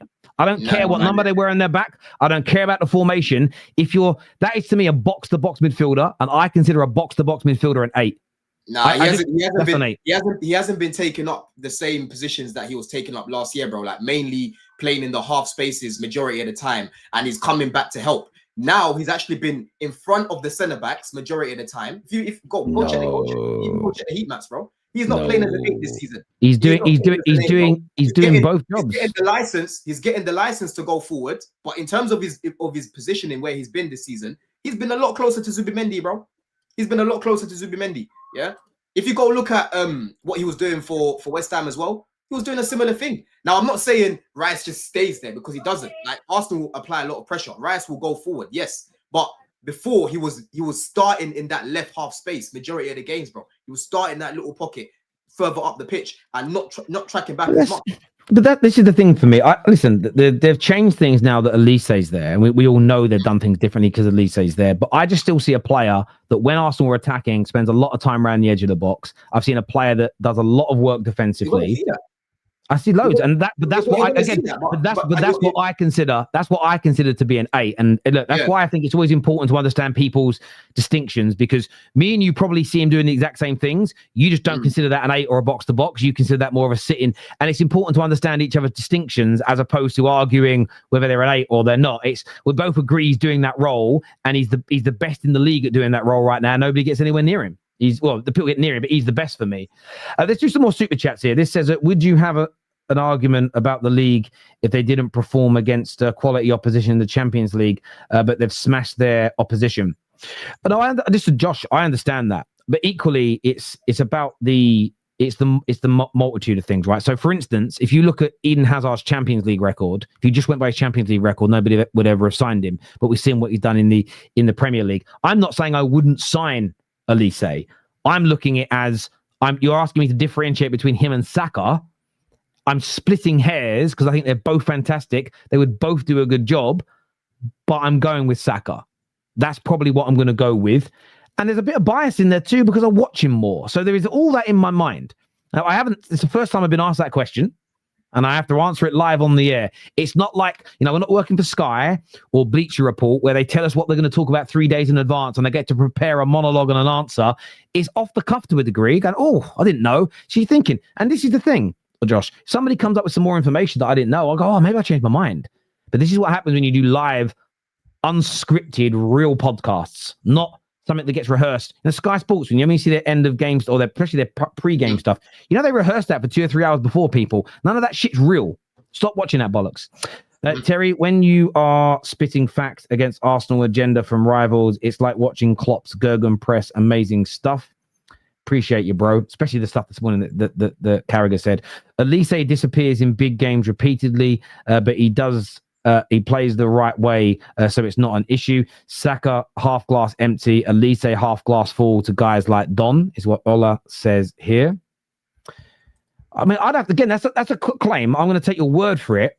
I don't know how missing he goes in certain big games, especially in Germany. I don't watch enough of them, but I have to. I'll take your word for it. We all know he's great, Terry. Terry, but people are putting him in conversations with wingers. He doesn't belong to Bow, Sanchez, Hazard. I can understand that, and that's something people should be pushing. But I think it's whether you're talking about ability, influence. One thing you can't chat to any of those guys about, especially Bale and Hazard, is achievements as of right now. Be a linchpin in a Premier League winning team, a Champions League winning team, the conversation becomes very different, in my opinion. Saka has no assist in 21 games. He's finished. Listen, though, but again, so I don't just judge players for not having an assist because we've had conversations about Hazard before in that season where he barely got any. There was a season where he barely got any assists. And as you rightfully said, well, if people aren't finishing those chances, it's not on Eden Hazard. He's still creating the opportunities. Bukayo Saka at a level only marginally. Really? Are you really seeing what opportunities is Saka really been creating recently for the team? Well, even most of the corners these days are coming from Rice, bro. Yeah, look, that's one of those things for me where I'm seeing creating chances in every single game, and the numbers back it up. So he's doing it now. Do I think he's remind me of these chances, bro? Please remind me some of these chances. Let's go through the games. I'd have to go back and look. Like I don't remember them all off the top of my head straight away because I didn't sit here and watch them. I'm even checking the heat map here because man are like, he's not playing. He's playing as a bro. I know Rice is going further up because you're gonna have most of the ball. But go compare his heat map from this season in comparison to last year, and you'll see a big difference, bro. You'll see a big difference. Last season, most of the red was basically in the left half space, and you'd see a little bit of orange in the middle, like further back. Now, the heat is in the middle, bro, next to Zubimendi. That's the position he's taken up, and he's going further up like he used to for West Ham. I'm not seeing him playing as an 8. I'm seeing him playing more like a hybrid sort of thing. You know what I mean? Whereas before he was mainly playing as an attacking midfielder before, bro. You talking about Saka, right? No, I was talking about Rice just then. Right. Sorry. Yeah, look, I just want to call him finish. Like I've seen him create chances. I've seen him put people through on goal. I've seen also there's another side to it as well. I've seen the man put good crosses into the box and people that made the right runs. So I've seen these things in games. I'm not going to discount them just because the assist isn't there. And I've said it many times because sometimes you also get assists for things that are ridiculous. You can pass the ball to somebody that's 30 yards out. They take one touch and rocket it into the top corner, and the man that played a nothing pass gets an assist. You've got to look at the overarching element, but that guy doesn't like Arsenal too much. Don, isn't Caicedo playing closer to Reece James with James as a DM? So James is babysitting Caicedo. Huh? I don't get what you're asking. I don't get most of that either.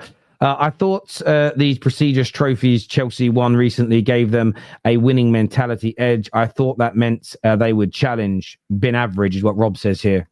Yeah, I did think we'll challenge, but at the same time, I didn't expect this many key players to be out for this long. Like we haven't seen Chelsea's strongest 11 all season, pretty much. When people were watching Chelsea shelling guys, we had our whole spine available. Delap was there, Palmer was there, Cole was there, bro. These are big misses. Don, please don't put so much pressure on the kid. Stop all the comparing. Let Estevão play 10 to 15 full first games. He's a good talent. Yeah, but bro, listen, he's gonna have pressure, bro. He's at fucking Chelsea Football Club, and I believe in his ability, right? There needs to be more people that are just not scared to speak their mind. Why do people need to wait 3-4 years to say if they can actually see the quality in someone, bro? I've been watching the game long enough. I said about Palmer from early, people trying to call me delusional. Now look what man's doing. Getting put in what FIFA 11 World Pro and that teams and shit. Yeah. The Tournament Club World Cup and that. Bro, Estevão is doing more than what people expected right now. But Terry, I'm not surprised.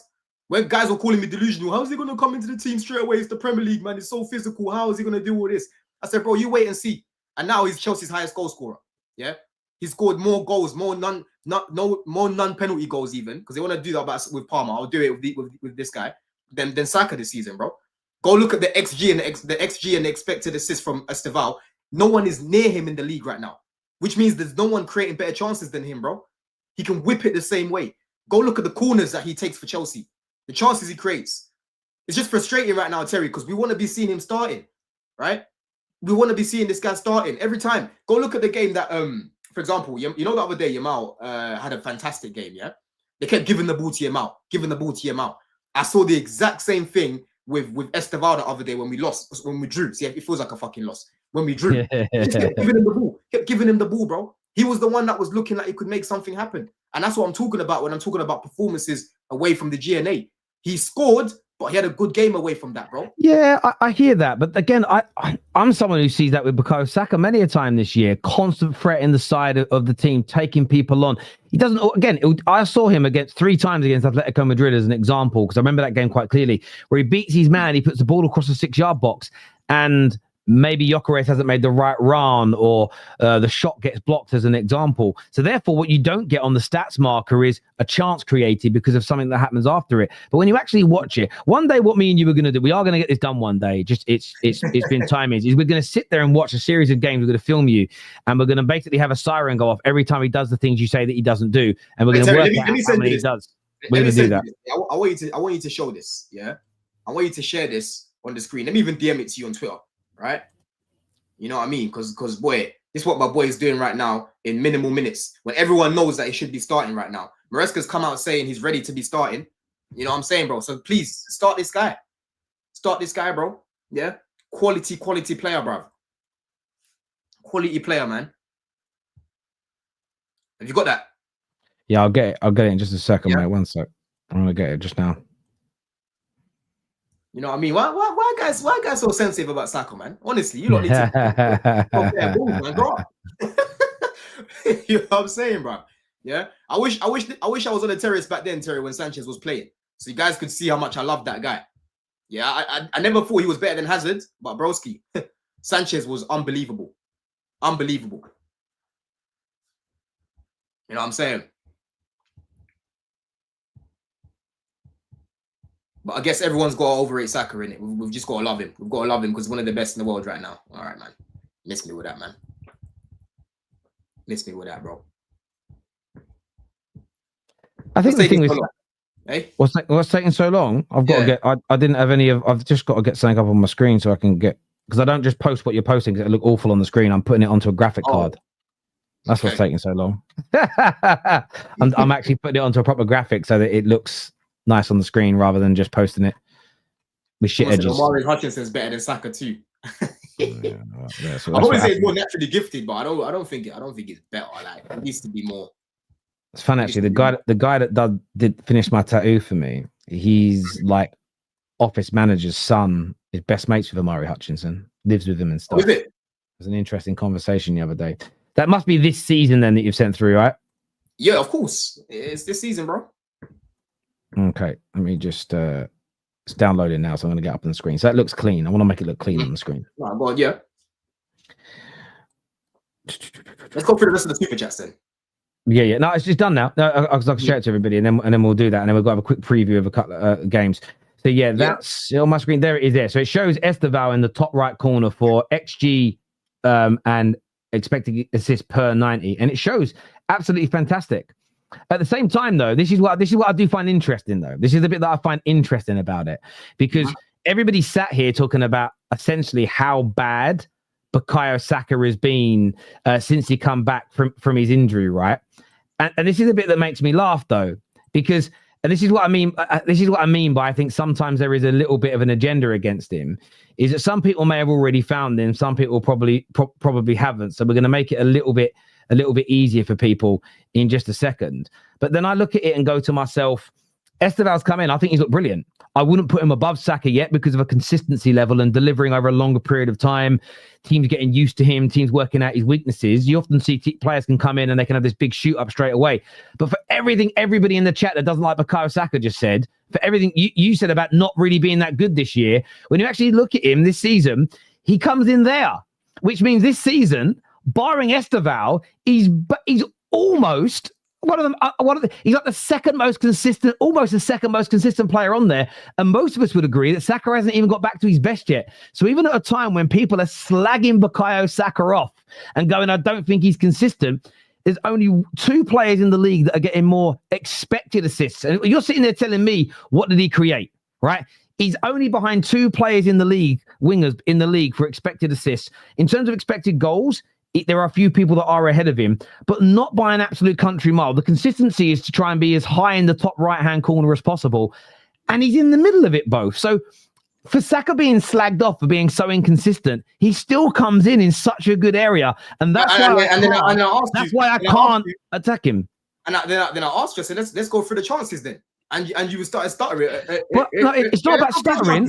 Hang on, but it's not about stuttering. I didn't even. Hang on, but it's not about stuttering. Again, if I'm going to actually go through that, I didn't know that was going to be a question today. Do I prepare for every eventuality? No, hang on, no. I don't prepare for every eventuality. But let's not deflect for a moment, right? Let's go back to your stat that you were prepared with. How come Bukayo Saka is coming in? And you obviously you agree. You think these stats are accurate? Of course, they're accurate. Well, then, if Saka in a period where you're calling him off the boil, if in that period the stats that you're sharing to show how good Estevão show that he is one of the most consistent wingers in the league, when you say he's off the boil, how good does that make him when he's fully fighting, fully ahead? Again, go to my Twitter, type in Saka, and you'll see what I was saying about him after the Fulham game, right? Right. There's been a few games this season where he's looked all right, but then there's been games as well where it's like, he still doesn't look like he's fully on there. You know what I'm saying, bro? So that's what I was asking you. Because when I'm thinking about the chances that this guy's created this season, I'm thinking. So what I'll do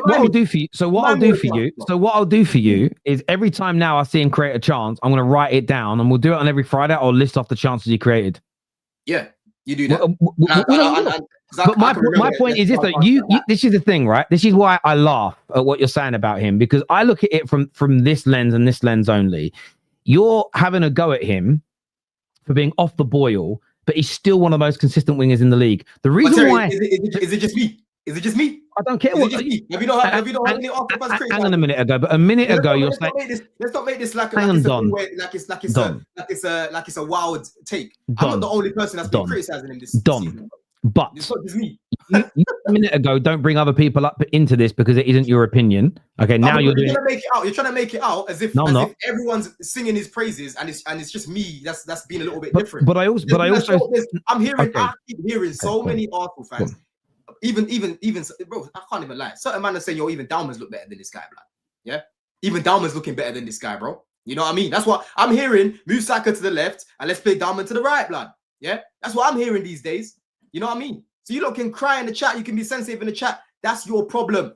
But all I know is Estevão is going to be putting up numbers. And I'm telling you, Terry, when that guy starts to start for Chelsea, bro, when he starts to start for Chelsea, it's going to be another Palmer situation. I'm telling you now here, bro. Yeah. He's going to be scoring because the movement in behind, the finishing, the strike on that kid, yeah, the facilitating of that kid, just give him the minutes and you're going to see the numbers. So I agree he should be getting the numbers. But from my point of view, I didn't make out like it was only you that was saying it, but we were having a conversation about what you've said. You were the one that brought those stats to me. I would be looking at it from this lens. If that's a player off form, wow, when he's in form, that's why I think he's very, very consistent. And equally, that's why people defend him. Because let's say he is off the boil right now or isn't at his optimum best, but the man is still delivering more than the majority of wingers that are in the league. That is why you're never going to see, in my opinion, gooners, proper gooners, real gooners, go absolutely in on him because they know what he's capable of. And their view is, well, he isn't at his absolute best right now, but he'll be back. And he'll get back to his best. So there's no need, to David's point earlier, a United player wouldn't get away with it. Yeah, there's a lot of United players like you, David, and it's fine to be like you. It's absolutely acceptable to be like you, who do lose their minds after a bad performance or a bad time. But there are a lot of Arsenal fans now, due to how well they've started to do, are just a little bit more, relaxed about these things. You know what I'm saying? Just a little bit more relaxed. The chat's killing me, bro. I'm not capping, bro. They said this. They told me. They said put Dalman on the right and put Bukayo on the left. Yeah, I think, bro. Listen, let him cook on the left, man. He's got a lot of what's the word? He can play in various positions. Yeah, that will take us back to the days of when he was playing at left back. Because I remember when he was playing at left back, the amount of chances he was creating on his stronger foot, Terry. The amount of whips he was putting in for Lacazette and Aubameyang and these sort of guys. Play him there, man. Yeah, bring a little bit of culture. Bring a little bit of Max Dalman into the team, people. Right? Bring a little bit of class. Yeah.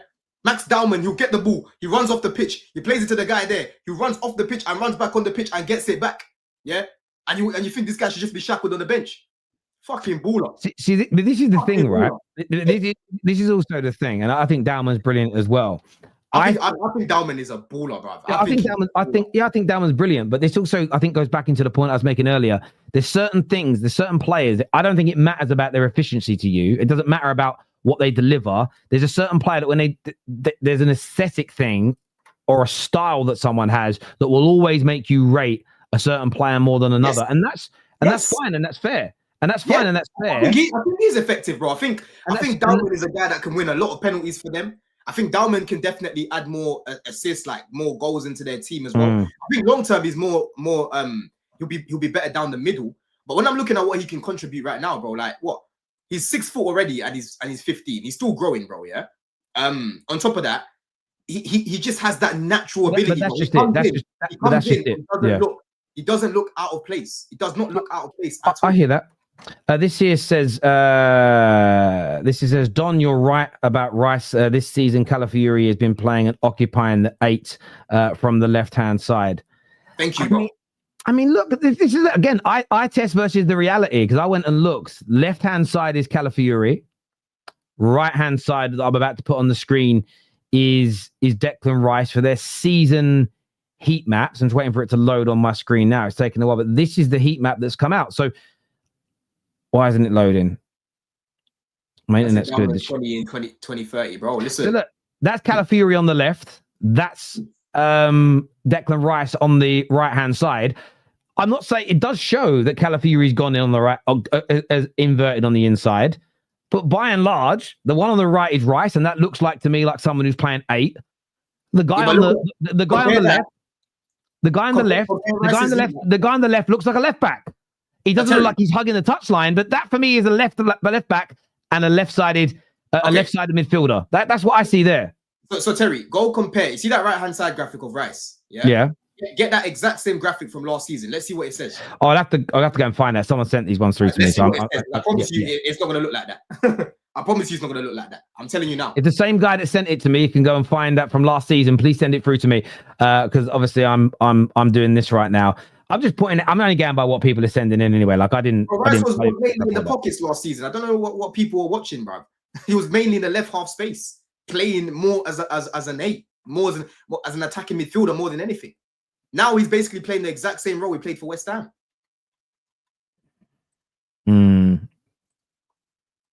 Interesting. Where I said he should be playing. You know, that's what I'm saying. Terry, these lot should be thanking me, man. This is you're on some smoke, boy. And how does Estevão compare to Salah then? And his dip in form. Saka and Mo are proven consistent for years. Bro, I can't debate against Saka's CV in the league, but my belief This is my belief. You ain't got to agree with it. You ain't got to believe it. My belief is that Estevão will also be consistent in this league. He beat Neymar's record in Brazil, right? Of the most GNA before a player turns 18 in Brazil. He beat that by a marginal figure as well. Rodrigo didn't beat it. Vinny couldn't beat it. Andre Santos couldn't beat it. Who else is there? Angelo couldn't beat it. So many Brazilians that are top clubs now could not beat that record, right? That Neymar had. And you know how good Neymar was. Estevão beat it, bro, by a couple numbers as well. Yeah, by a few numbers there as well. So I believe that he'll come into the league, come into Europe, and he'll do the same. Already, bro, back-to-back goals in the Champions League. But can I ask you a question though, just so I can have a straight answer? Would you make this statement or words to the effect of, do you think Estevão is better than Saka? Yeah, I do. So you are just I do. So you do think Estevão right now, Estevão William is a better winger than Bukayo Saka? Yes, bro. Yeah, I think Saka's more physical. That's the main thing he's got over him. But everything that Saka can do, bro, Estevão can do, bro. Estevão can do, bro. And that's the beauty of it, because they're both left-footed. They're both left-footed, bro. You know what I mean? I think Dalman's more naturally gifted than Saka. That's not even a wild take to me. We literally spoke about this the other day because you had a debate on top 6, right? About the whole Dalman and Estevão thing. I think Dalman's more talented than Saka as well. I'll be real. Cool. It sounds mad to certain people, but to me, it's not, because I don't put Saka on this pedestal they put him on. I'm sorry.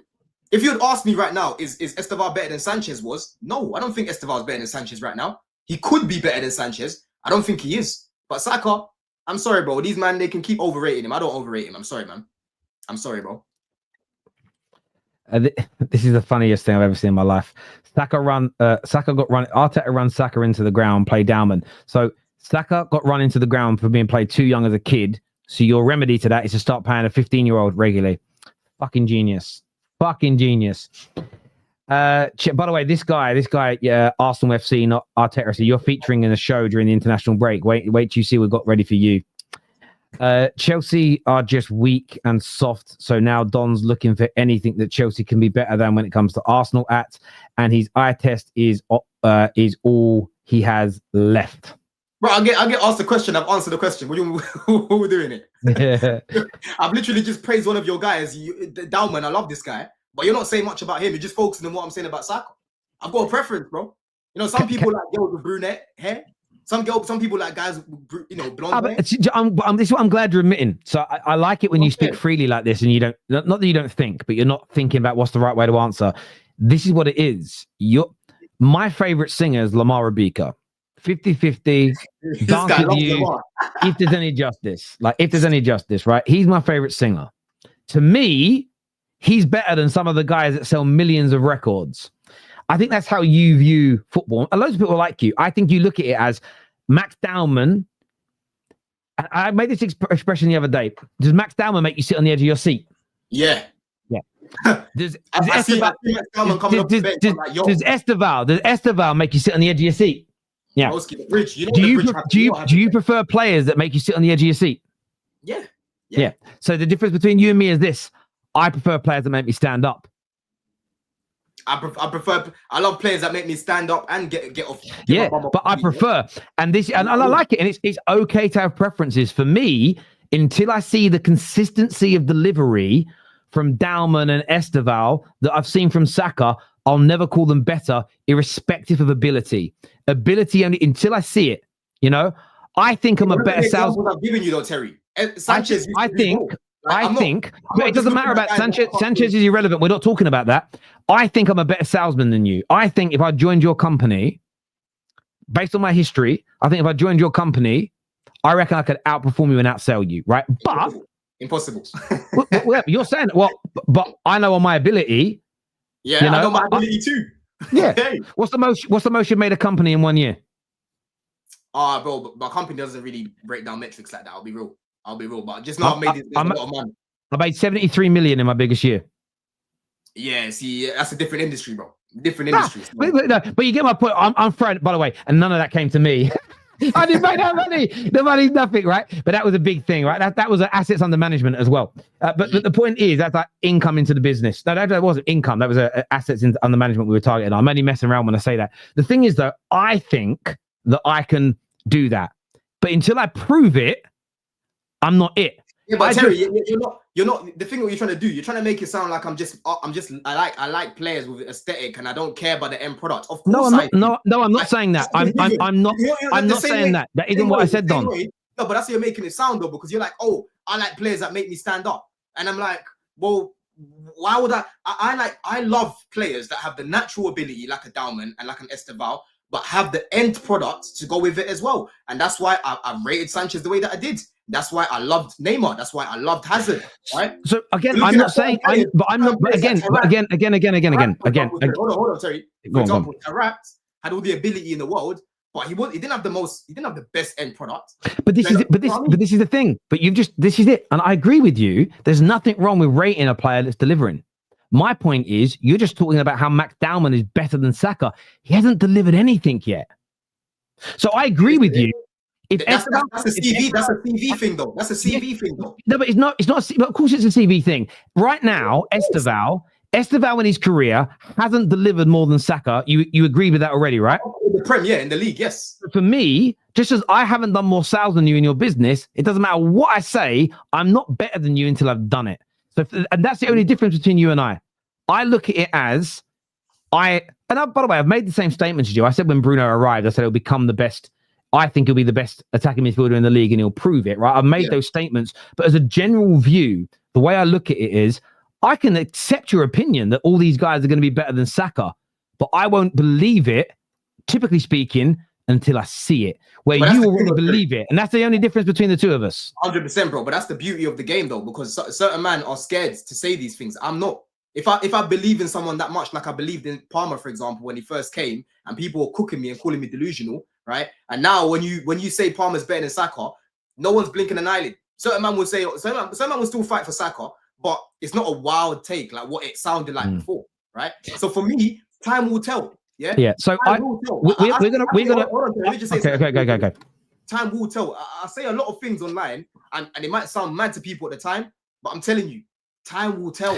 But you're not saying. Yeah, but time will tell for other people's opinions. You're making an outright claim that Estevão right now is 100% better than Saka. Overall, he's better. That's my belief. That's my belief. Yes. So it's not time will tell for you. It's time will tell for other people. But you think he's already passed him. No, but I think he'll show. I think he'll do more in this league, bro.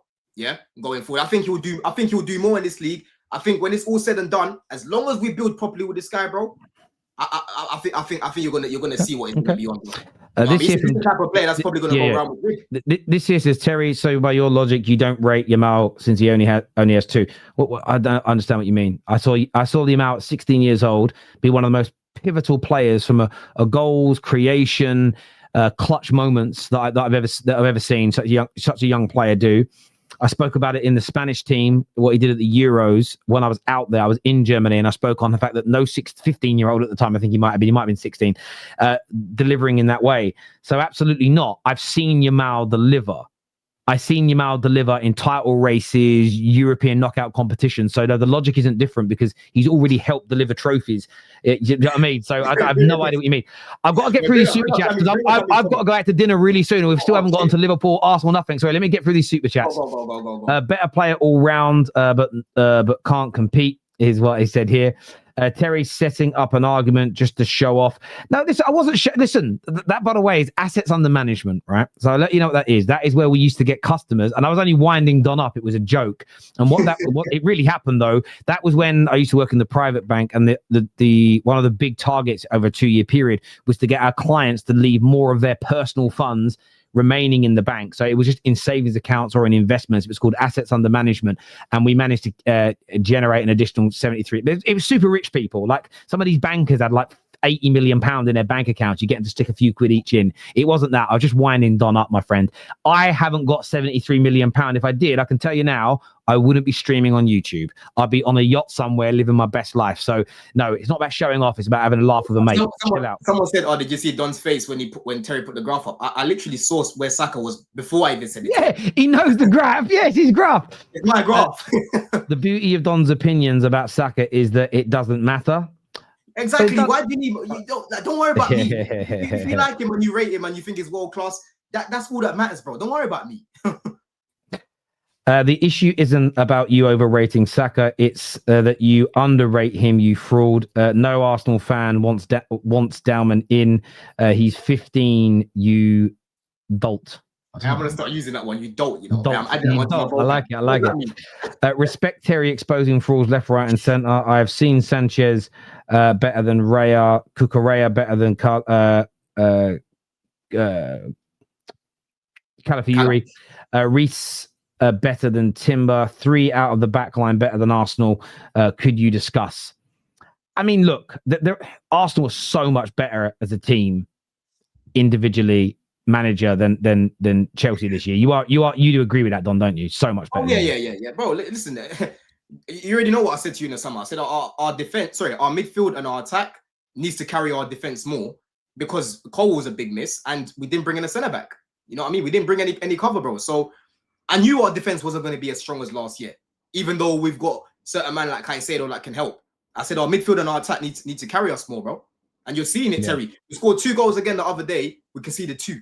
Yeah, we've scored the same amount of goals as Arsenal, but they've conceded 3 goals. We've conceded 11. You see the difference here, bro? No, and I get that. Yeah, they've got better. Overall, Arsenal got a better goalie. They've got better defenders.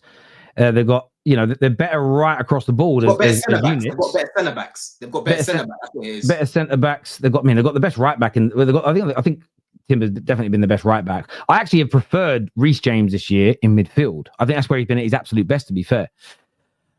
Rice plays 8 and 7. Plays 8 and 7/16. Gassing Estevão stats per 90 when he's played 300 minutes. Half of what Saka has. Less than 90 minutes, you complete the higher per 90. Oh, Brian, you just wait and see when we're getting even more minutes. It's not going to change. Terry really does all out for Arsenal players. It's not about Arsenal players. It's about the logic. We're just talking about an Arsenal and a Chelsea player who, by the way, I've said not one bad word about Estevão, not one bad word about Elise. I don't slag these players off to make my point.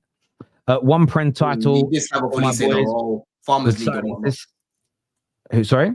You did slag off Elise. You was downplaying him. Oh, yeah, well, it's Germany, innit? I didn't say it was a farmer. I haven't seen him, yeah. Absolutely frying Carlos Casemiro on the floor, bro.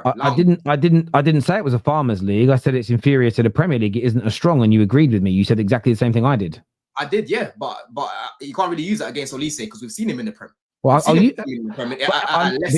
you're asking me. But again, anyone would be more than I didn't. But can we just both agree that I didn't call it a farmers league? You agreed with me. The level was the same. We both agreed on the level, didn't we? Well, yeah. There we go. Why are you ignoring Saka was injured for 1 month? He was also injured this month as well. Yeah, this season, true. Don, you're right about... Sorry, already done that one there. My guy. Don, just say you like aesthetic players, for fuck's sake. Bro, I don't know why people are trying to make aesthetics in football a thing where it's like you can't talk about it. The only time you can talk, you can crash it on aesthetics is if there's nothing at the end of it, right? But the reasons why we love the game is because of players like Ronaldinho, aesthetically pleasing. Players like Neymar, players like Hazard, players like Messi, players like Zidane. I can keep going. Like, let's not act like we just want to watch football for the effectiveness and the robotic players. No, we love the game because of players that are aesthetically pleasing and have something at the end of it. Agree. I agree to an extent. I look at it this way, like I always have. It's about balance for me. I like the balance of it. I think the aesthetic element is needed. But what I always love about the aesthetic argument is all the aesthetic players that always get used as the pin-up are the ones that also are very good statistically. We did this on a show many years ago where everyone was just throwing out names of the greats, the aesthetically pleasing greats, and no one cared about their stats. And went, well, no, they did, but you didn't know that you did because none of them had bad. We actually, one by one, we got them up. It's like, fucking hell, look, 80% efficiency, 75. They all got good stats. There's very few that attacking players that don't. It's just that we didn't have websites back then. We didn't even have fucking internet for some of them. But there we go. Before we run out of time, I want to ask you about this weekend. How do you see Arsenal getting on against Sunderland? Do you think they'll win? Yeah, I think they'll win. I think they'll win. I don't think it's going to be easy. But I'm looking at, Marino coming in. You already know what I think about that guy up top, Terry. He's useless in terms of the all-round game up there. But in terms of just creating chances for him in the box, very clinical, bro. Very, very clinical, man. You can put money on that guy scoring 2 goals from just 2 chances being created. and they can be half chances. He's so good in the box, right?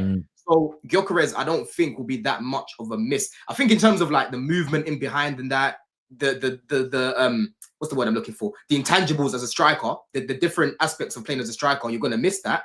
But in terms of chance creation, you're talking about Saka is creating chances right now. He creates for Marino. He's a good option to have in the box. You know what I mean? They've got Rice right now that's playing well. Most of the defense are available right now as well. Obviously, bro, Sunderland, they've had a good season. And like I said to you, they're going to comfortably stay up. And it's away from home. So it's going to be difficult. But you already know Arsenal, man. They'll probably fucking score a set piece initially and then just shut off shot. I hope they score 3 goals all from set. I love that they're scoring set pieces. It's making me laugh. Yeah, so I think they win as well. It's going to be a difficult game, but I still think they're going to get the job done because they've just been very efficient. That defense has been, you know, getting them all these points. So let's be real. Like obviously they've been scoring goals as well, but their defense is the most impressive thing about their team right now. So what I'm hoping from Sunderland, bro, obviously I want them to beat Arsenal. I'm just hoping that they go into the game with a brave mentality, bro. Yeah. You know? Arsenal, this season's Arsenal remind me, it's almost like identical to what we saw. It reminds me so much of Jose's first Chelsea team. Yeah. Not scoring that many goals, but so hard to beat, could barely concede goals. You know, it's why I said at the start of the season, I thought for Arsenal to beat Liverpool to this league title, it'd have to be one of the greatest managerial and team performances we've ever seen. Liverpool haven't been anywhere near the level we thought yet, but I do think Liverpool are coming back. I think Liverpool are going to have a really good run in the Premier League soon. And I actually think this weekend Liverpool beat City. So I think it's really important that Arsenal beat Sunderland in this game. But equally, I think this is where they score some open play goals. I think that Sunderland will actually attack them. I think Sunderland are going to have a go. And I think it's going to lead to Arsenal having openings and opportunities this week, more so than they did against Burnley, because Burnley was still quite defensive and sat back for large periods. And by the time they opened up Burnley, Arsenal were already 2-0 up, and they probably should have scored a couple of goals on the counter-attack, Arsenal. But I almost feel like they've got to beat, someone's getting a beating soon. You know, like in the Champions League where they beat up Atletico, I think that's coming soon for a team. I think they're going to smash a team 3 or 4. And what's going to be really funny is, this is why the whole focusing on the set piece goals is crazy. So they beat them 4-0 and got 3 open play goals. They suddenly jump up into like the top 5 or 6 for open play goals, and everyone would shut up. Like one good game changed that entire stat. It's so early in the season; it's hard to do. How do you see this? How do you see the City Liverpool game going, mate? Oh yeah, that's going to be an interesting one. It's like it had, isn't it? Bro, I'm just I can definitely see them going blow for blow, Terry. You know, I don't really see it being like a chess match this time around. I think with the sort of players that they both have right now, like Wirtz played very well against Madrid the other day. That might give him a little bit more confidence going into this game. Slot needs to start him because these bigger games, he hasn't been starting him, bro. You know what I mean? Against Chelsea, he didn't start him.